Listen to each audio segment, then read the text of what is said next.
Okay, so this week we are going to have our first interview for this series and our first ever interview with a politician on Gary's Economics. You might remember earlier in the year I spoke about being approached by Labour to have politicians on the channel, and we eventually chose not to do it for now, largely because we need to play a little bit of a game with Labour for sort of using what we can to get some influence over them. But also, really, to be totally honest, one of the reasons we chose not to have politicians was because I thought most politicians, when they go on TV, when they go on the radio, are incredibly boring. They just say their own sort of pat lines. You can tell that they're just saying what they're supposed to say. And I thought it would be terrible YouTube, basically. But I got contacted by a politician from another country recently. She reached out to me on Instagram, and I was so busy I forgot to reply. And then last week, I suddenly started getting loads of messages through loads of channels from this politician who was saying, listen, I'm an MP in New Zealand. I'm really supportive of wealth taxes. I love the work that you do. And I'm here in London, so please find the time to meet me.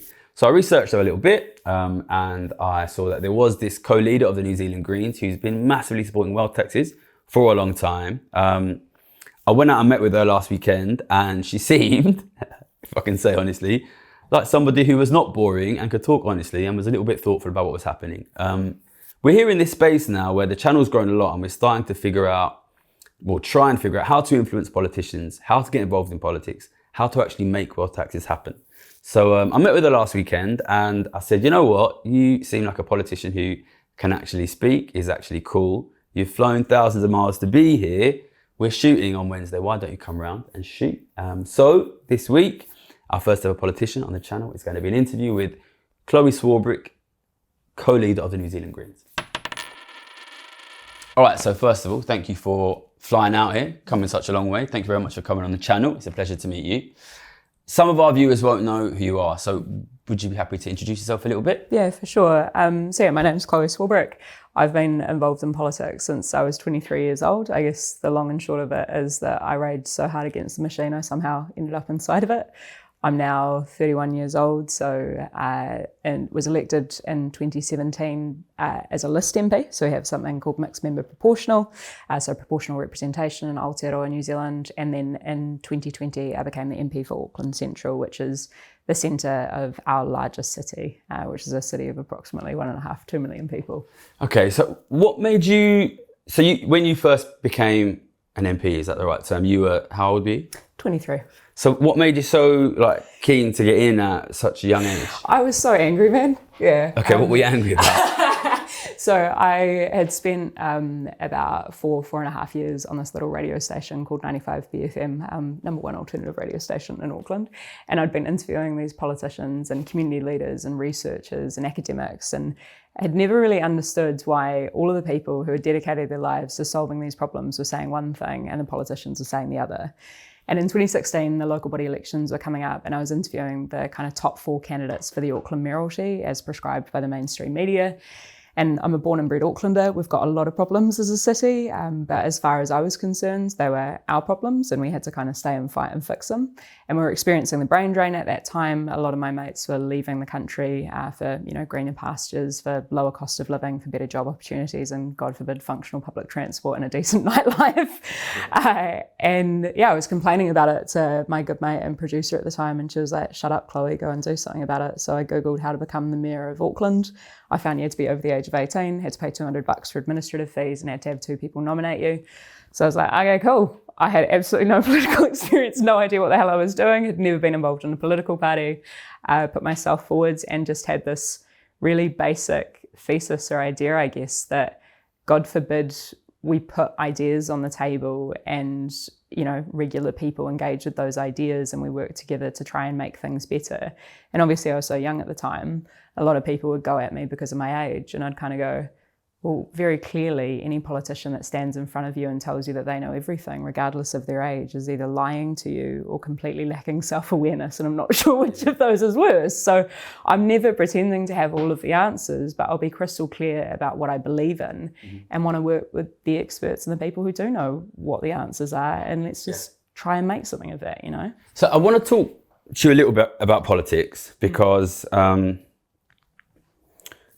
obviously this is a YouTube channel primarily about economics and inequality. But in the last like 1 year, 2 years, we've grown a lot, and it's reached the point where I feel we need to start basically trying to influence politics. We've got a new government that's been in for 1 year, which is Labour, our centre-left party, who you would imagine should be doing something about inequality, should in theory be open to wealth taxes, but they haven't really given us much. So I want to know a little bit about your experience in politics and how, if you can sort of give us any advice, how we can influence politics and politicians, because we're at that sort of level. But before we talk about that, I want to talk a little bit about New Zealand and the economy in New Zealand, because it's a long way away. Yeah. Most of our, well, actually it's quite international now, but most of our viewers are UK, US, Europe.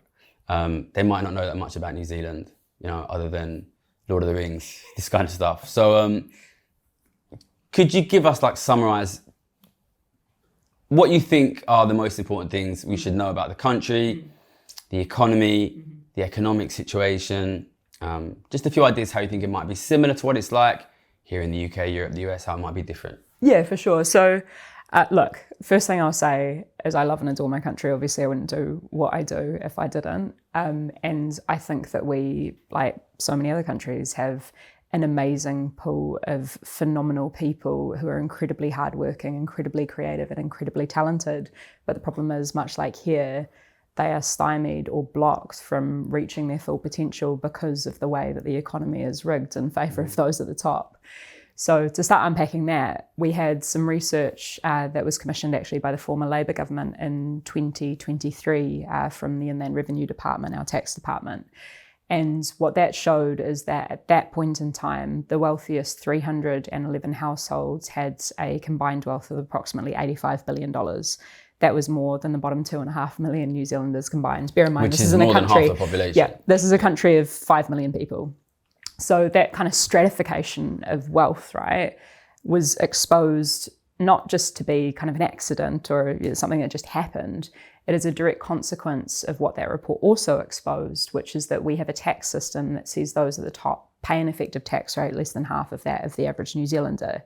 And that goes to the core of what you're always talking about, which is that those who are at the top are able to arrange their finances in such a way because they have access to accountants and lawyers and otherwise, where wealth just kind of begets wealth and it accumulates because they're able to sit on that pile of treasure, whereas regular working people are paying income tax as they go. Yeah. So this is resulting very clearly in a backsliding of the quality of life and a massive increase in the cost of living for regular hardworking people.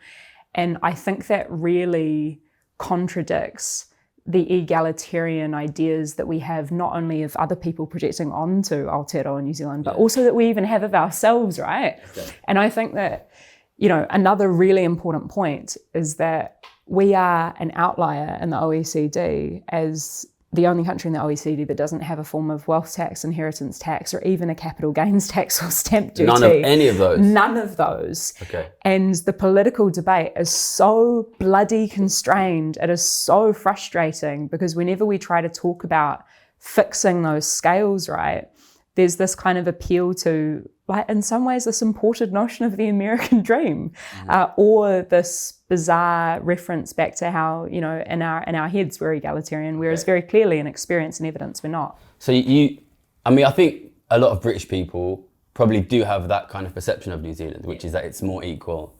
Perhaps that living standards are in some ways better. We've got a lot of nature.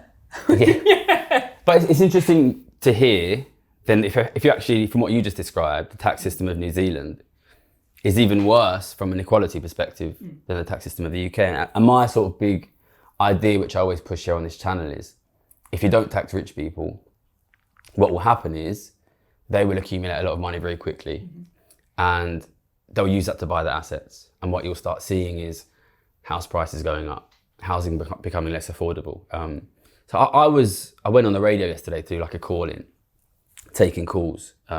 Actually on Tom Swarbrick's show, another Swarbrick, 2 Swarbricks in 2 days. We're not related as far as I'm aware. And Tom said to me, this is like quite a well-known radio host here, he said housing is more affordable in other countries. And I said, where? And he didn't say New Zealand, but he said Australia.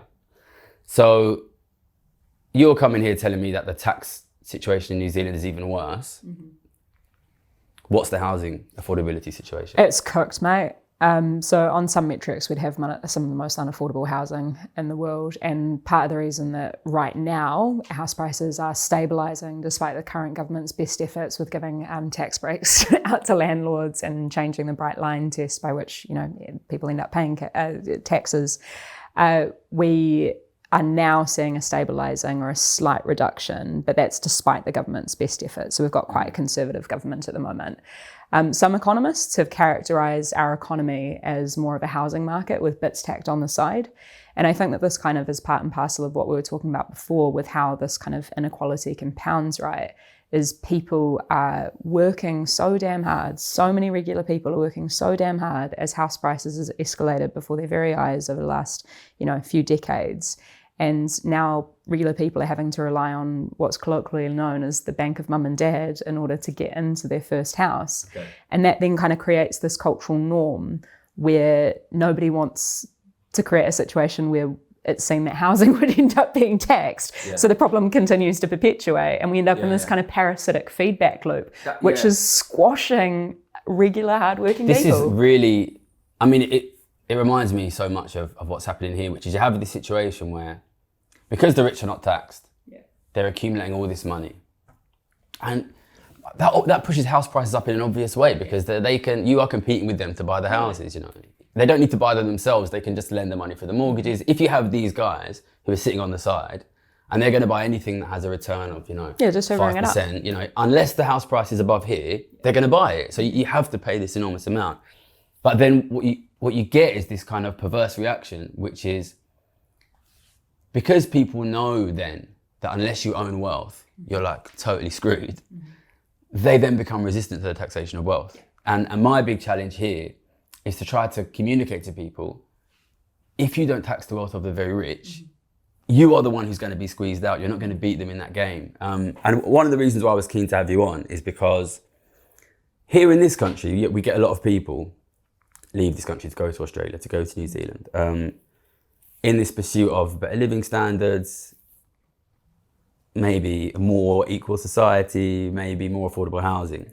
And at the same time as British people say that to me, like I told you, I got told this on the radio yesterday, we get people in the comments all the time, Australia, New Zealand, Canada, saying, even places like Sweden, oh my God, it's so much worse. Oh my God, it's so much worse here. So I was keen to have you on to perhaps communicate to British people, Europeans, Americans who are watching, this is not a problem that you can run away from because it is a global problem. It's a worldwide phenomenon. Yeah. And again, it's going to require probably, if we're going to do wealth taxation properly, global coordination. Yeah. But again, as I think you frequently point to, it might be really hard to do, but it is the right thing to do, and it's the only thing it is a necessary thing for us to do if we are to arrest this growing wealth inequality. And this is another thing that I think it's really important for people to understand, is that poverty doesn't come from nowhere. It is directly caused by this tolerance of that deep wealth inequality. And this is also where, for New Zealanders and probably around the rest of the world to also understand that instituting these wealth taxes is not only about arresting that deeply and quickly growing wealth inequality, but it's also about bringing back into the collective pool the resources necessary to build the foundations of the society that all of us bloody live in, which goes to the core of the myth of self-made. This is the thing I always, and I don't know if I've emphasised it enough, this is not inequality for inequality's sake. Yeah. This is, if you allow that inequality to rise, what that also means is you losing your assets. Yeah. If the 1% owns 100%, what that means is you own nothing and you are being squeezed out. And this is the thing which I'm constantly trying to think about, how do we communicate? But yeah, I was keen to have you on and talk to you to show a little bit that this is, sometimes people ask me, how can we do it in the UK alone? And what I always say is, why do it in the UK alone? If you look at the time when inequality was reduced after World War II, it was a big international effort. So I was keen to have you on to show there are people fighting this fight in other countries. And to be clear, we'll get onto this next. You have been supporting wealth taxes. I want to have Gabriel Zucman or Thomas Piketty on, two of the French economists who've been pushing it. I was over in Norway talking with the Norwegian political parties. There are people all over doing this. But that brings us to the next question. if there are so many people in so many countries fighting for wealth taxes, and now in the UK we see the polling, it's overwhelmingly popular with the public. What is stopping us from getting these? Because you're a politician, you've been in there for a number of years. I'm sure you'll be seeing similar things in your country. Why is it that even centre-left political parties, and you can speak, it's also called the Labour Party in New Zealand, right? You can speak for what they've been doing. Where is that resistance from even these traditional centre-lefts coming from? And what do we do and how do we overcome it? So I think there's a few different things at play. One is very much vested interests. So there are a lot of very wealthy people who will do absolutely everything that they can to fan the flames of fear and to point division and distraction, point to and to create division and distraction amongst regular people. So that, here, for example, it's migrants and our country. I mean, definitely the two more radical right-wing parties are currently falling over themselves to take credit for a New Zealand values test that they want to impose on migrants as well. But all of that aside, these very wealthy people own largely, but also influence hugely our media landscape. Then I think, part and parcel of the unfortunate consequences of this inequality is not only that regular people are poorer and poorer, but also that they have less and less time to engage with the political arena. This has happened simultaneously too over the last 40 years, very intentional shredding of collective action, of union movements. People are living more precarious lives. So the gig economy, for example, means that you're less likely to know your co-worker, you're less likely to know your neighbour because you're less likely to be able to stay in your house for a long period of time. What that means is that when we see these problems impacting our day-to-day lives, we see them as problems with us, not as systemic problems necessarily. So I think it's also part and parcel of how people perceive and understand the world. Then it's the media landscape and the messages that we're getting about what's actually possible and feasible. People are intentionally confused by, again, all of these distractions and all of this division. And that then also bleeds into the vested interests which influence our politics. So, I think that it really boils down to put that on its head, what the solution looks like. Is people understanding that these solutions are not going to come from vested interests very clearly. And it's going to require understanding that politics is not as complicated as it's made out, in the same way that economics is not as complicated as it's made out. I've been in politics now for the better part of 10 years. Politics, very simply, is just about power. It's about resources, and it's about who gets to make decisions that saturate and shape our daily lives, right? That is politics. Things end up getting complicated when we throw in all this partisanship and these political parties or whatever else. But I think as some very clever people, the likes of yourself, have articulated, it is no longer this kind of simplistic left or right wing thing. It very much is the 1% versus the 99%. And as you've also said before, these very wealthy people who are looking to protect their lot, or what they perceive as their lot, which I would actually argue has come at the expense of everybody else who's working and slogging their guts out, they are going to do everything to have regular people believe that they are not worthy or they do not deserve a fairer society. And I think this just kind of leads us to the conclusion, why the hell would you let the people who are currently fleecing you and laughing their way to the bank tell you what is possible in politics as cooked? I have often used the term in the past, the fire engines are not coming. What I mean when I say that is, definitely people in this country, especially more working class people, have kind of had it drilled into them, like, it's not your place to deal with that. Like, that's the job of the politicians. And that also, as I think another big problem is, you've probably heard the adage in relationships that you get the love that you think that you deserve. So a lot of people stay in a lot of really shitty relationships, right? I think the same goes, we get the politics that we think that we deserve. And after 40 odd years of politicians promising one thing and then selling regular hardworking people down the river with, everything that they actually do in reality, the implications of that are that people don't believe that politics is capable of changing or transforming their lives. So you end up with this really negative feedback loop whereby people don't get the outcomes that they want from engaging in politics. So why would they engage? Yeah. That lack of engagement results in a lack of representation on the things that they want, which then results in less action, less engagement, less representation, and so on and so forth. So I've got this kind of strategy, right, which I've been calling the Murdoch strategy, which is, what does Rupert Murdoch do? You don't mind me speaking about Rupert Murdoch? No, go hard. He has a lot of control over the media, but I think that's slipping a little bit because of the move towards social media. For those who don't know, this is a guy who owns like tons of like news channels, radio stations, newspapers, controls what the public think. And then because of that, he can kind of decide whether a political party wins or loses an election. And for that reason, the political parties kind of have to do what he says, right? And then I've seen this move towards social media, which I think has opened a lot of space, because a lot of the traditional power players in politics, the political parties, the big media stations, including the ones owned by Rupert Murdoch, have not been quick enough to move into that space. And then that's meant that there's all of this kind of power to take in terms of influencing what the public believe, what the public understand on social media. And if we move in and take that, then we can educate the public, and then we can be trusted by the public, and then we can do what Murdoch has always done, which is go and have a meeting with the political leaders before the elections and say, well, what are you going to offer me, basically? But the stumbling block that I've come to, obviously I'm not as big or as influential as Rupert Murdoch, but this channel is, by the standards of like politics, social media. You're doing pretty right, It's massive now, right? And we have a Labour Party which is polling terribly badly. They look like they're going to lose really badly in the next election. This channel is very popular and very influential with the British public, and yet this phenomenally unpopular Labour Party are extremely stubbornly resistant to listening to us.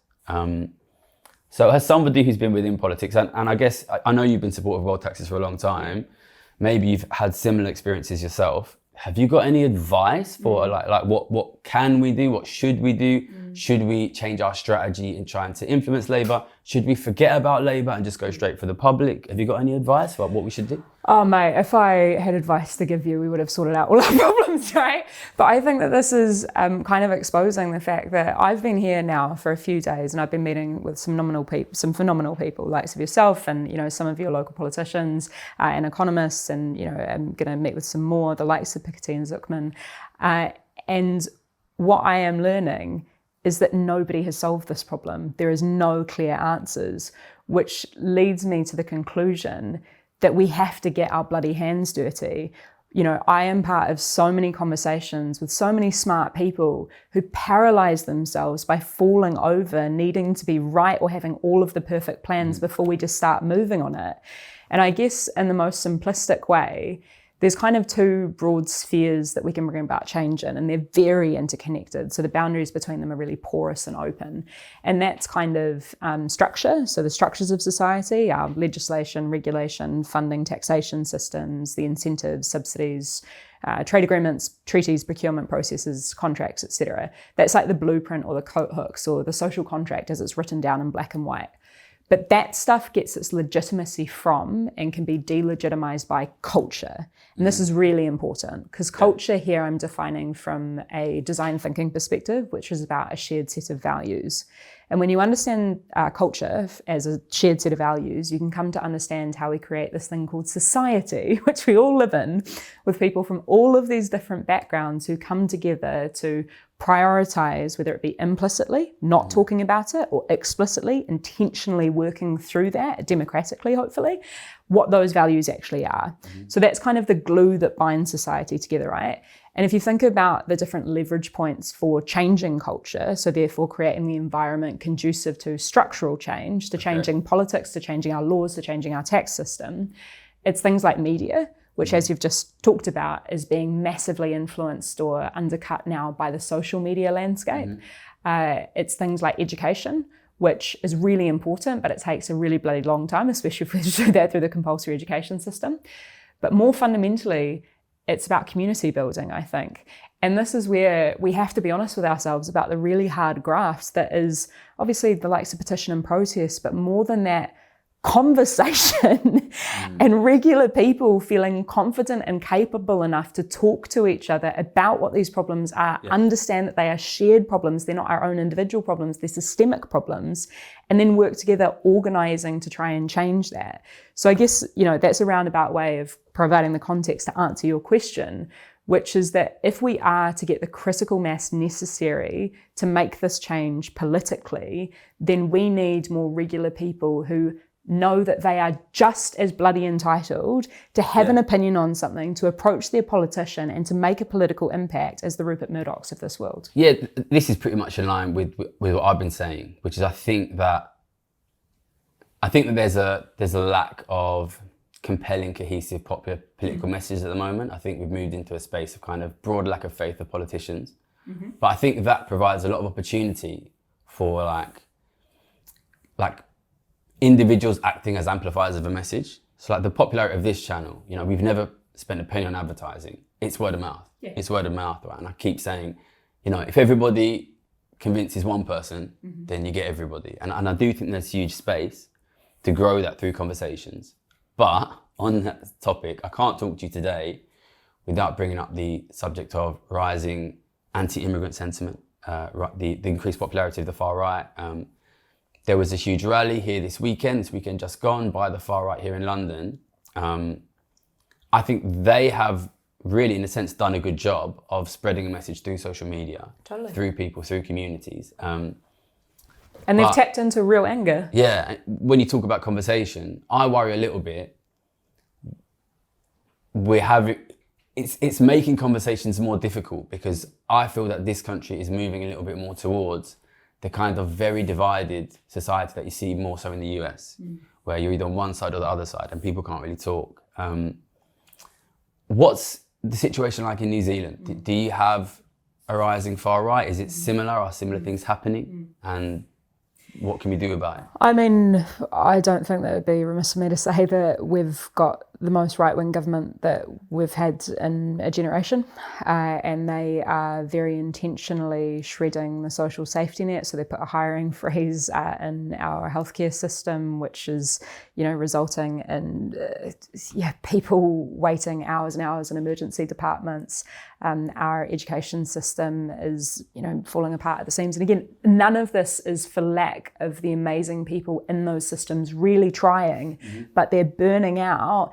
And many of them are then looking offshore for better opportunities, better quality of life for them and their family, for lower cost of living and all of those kinds of things. And this is also why I think it's important that we're talking and understanding that this is a global phenomenon, right? So while people might move to try and escape these issues domestically, they'll chase them because, the billionaires are coming and, Peter Thiel has citizenship in my country and is building a bunker as maddening. So I guess, again, this is where we need to understand that in terms of the political analysis and this polarization, tepid centrism, that is, centre-left parties who've been bumbling along and not meaningfully addressing the material conditions of regular working people for the last 40 years. People are not stupid. They understand that their day-to-day lives are deteriorating, that things are getting harder, that they are working longer, and they are angry about that, and they need somewhere to put that anger.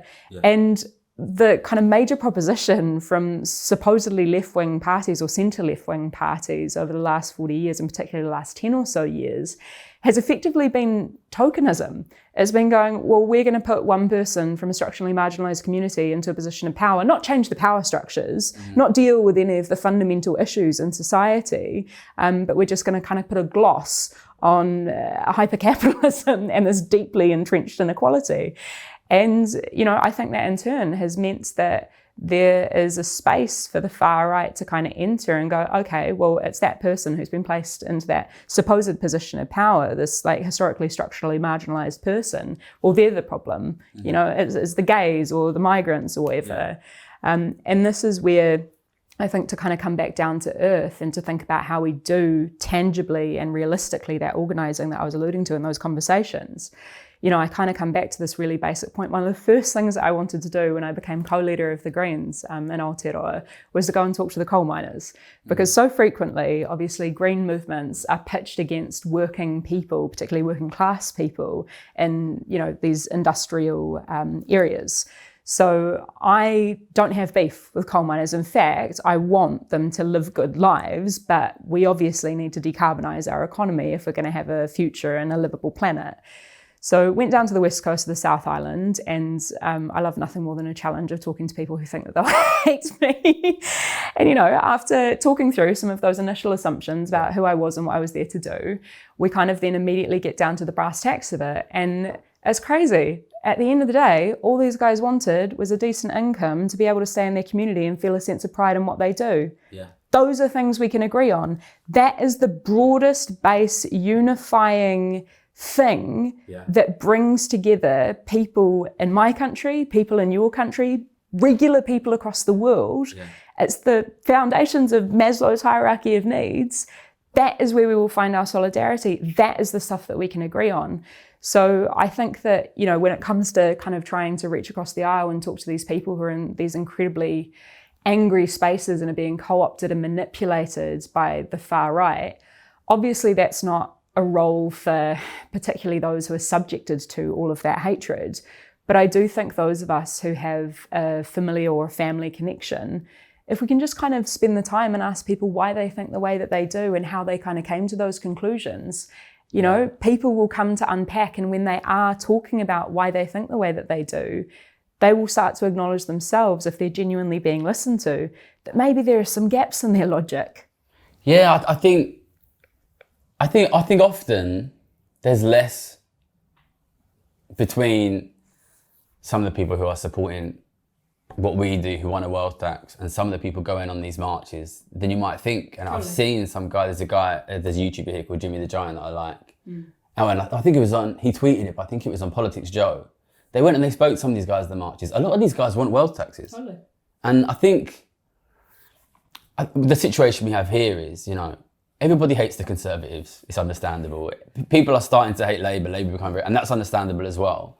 And then Reform, our sort of new right, far right party, they kind of win by being the only voice left in the room, because the left hasn't really been able to establish a presence in social media, which is where these people are, or in the mainstream media. And I actually think there's a massive space for a fourth voice here, which it doesn't have to be on the left, that really just anything that centres living standards, economics, inequality, taxation, which is what I'm trying to be. It sounds like you're trying to do a similar thing here. I should ask you why you're here.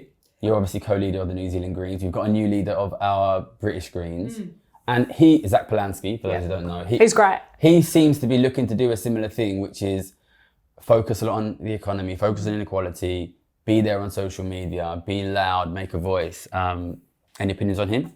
Oh yeah, no, Zach and I met a few days ago, and he's awesome. I think that he has an incredible opportunity to work with people, to have them realise that all of these problems are so deeply interconnected, right? I mean, it's really funny because our name is green and our colour is green. Of course we care about the environment. We care about saving the bats and our native species and all of those other things. But we also care about all life on Earth, you know? And it's really bloody hard to get people to care about the end of the planet or the end of life on Earth as we know it if they can't put food on the table for the end of the week. So any program that is focused on centering kind of our ecological needs or our planetary limits needs to bear in mind that in order to change public policy to get to that place, we need to ensure that everybody has their basic needs met. So I think it really is that simple. It's about understanding the same system that is exploiting our planet is exploiting and exhausting people. And that's where we kind of come back down to this really basic proposition that what the hell are we all working so hard for, if not to have a society that caters to our basic needs? Yeah, I mean, I hope it works. I sometimes feel that I'm sort of the only guy pushing a progressive voice on social media. And I know I'm not. I know there's lots of other people doing it. But I look at what Zach's doing, focusing inequality, focusing taxation, focusing on social media.